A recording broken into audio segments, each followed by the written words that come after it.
My name is David, and this is the 801X Buggy, which should hopefully be available sometime in about May or so this year. The key features of this buggy is the first one's probably the drivetrain being straight, and the way that works.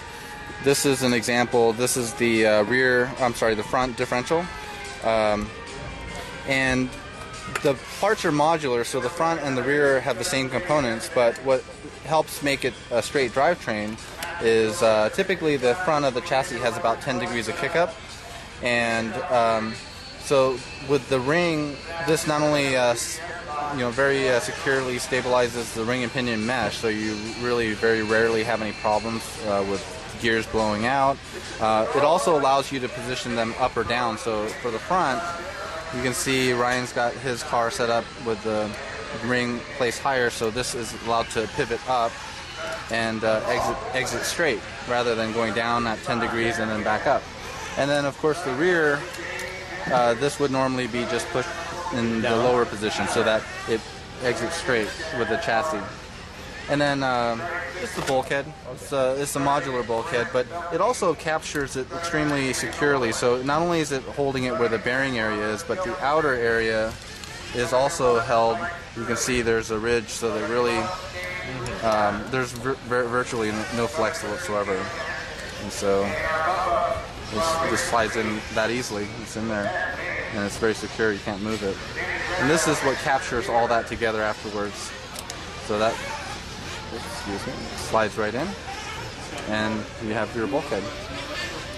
So very simple, but it maintains that efficient drivetrain. One of the reasons why it's important for the diffs to be straight, or it benefits it anyway, is typically most cars have the center diff offset, and of course this is exiting downward following the plane of the kickup. And so it's fine when everything's new, but as bearings wear, the bearings start to develop a little bit of slop, and the drive shaft being at an angle, want to kind of fight that and try to torque on the ring and pinion.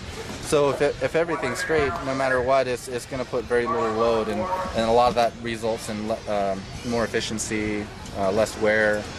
So it's really more of a efficiency aware issue. Ryan's actually noticed the improvement in acceleration. He notices that the buggy accelerates, as well as the truck, which shares the same features. It just accelerates really instantly. There's no drivetrain loss or anything like that, or very little.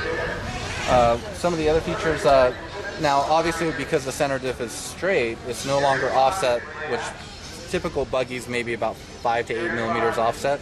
Ours is straight, so what we've done is we've angled the engine to bring the center of gravity back inward, and you can see that it still maintains a really nice narrow profile, so you don't compromise too much on the width.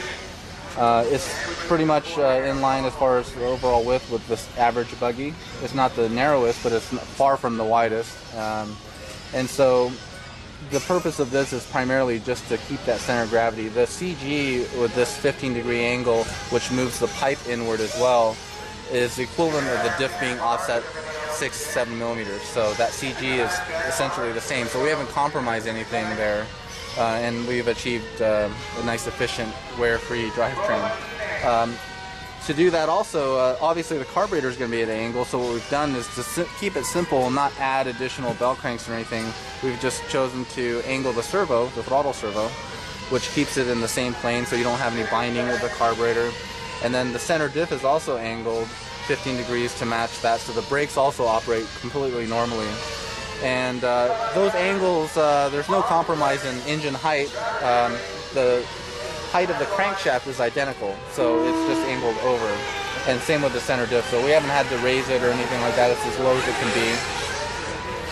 So those are, a lot of these are features that, like the engine angle is because of the straight drivetrain, and the angle of the servo is because of the engine angle, so that's kind of next. We have the brake system, which simplifies everything. It's just one rod, and you adjust your bias with a turnbuckle. So you can shorten it to bring the bias towards the rear, you can lengthen it to have it more towards the front, or you can have it neutral. You have the full range of adjustment, and it really simplifies it. You just turn one wrench, and that's it. Otherwise, we have a lot of adjustments to make sure that it suits any track. The front hub actually has 2 locations. Right now it's on the upper, and we have 2 locations here, so you can shift it up or down. So if we move it up, we can go to the lower holes, mellow the car out. It would really stabilize it. Also, we have an optional battery location up front. Now, for those really high bite tracks where you're kind of understeering, but you don't want to make any suspension setup changes because you're happy with those, you can simply move the weight forward via the battery and get more steering. And it's a nice feature to have because then you don't have to compromise whatever shock or spring or roll center positions you have. You can simply take advantage of what you already have to have, which is the battery, and just move it forward. So that's a nice little feature. Right now there's normally going to be like little mounts and a strap that holds it down. So everything's clean. But those are the primary features of the buggy. It's what distinguishes it from really any other buggy that's available. Buggy came out first, and at the time nobody had really been doing that. So Tamiya Japan they didn't want to scare anyone away, and so they wanted to just go with the vertical, kind of, a conventional format. That's actually why the brake system's designed the way it is, because it allows you to use either the angle or vertical without changing any components. Right now with the angle engine, the brake rod is on top, but with the vertical engine, this rod sits on the bottom. So all the pieces are the same, and just a little inside trivia, I guess you could call it, is that this brake linkage system came about solely because I wanted it to be compatible without any additional parts, so this allowed me to do that. As you can see, if I wanted to have a conventional 2-rod system, it simply wouldn't work. You can't get a rod underneath.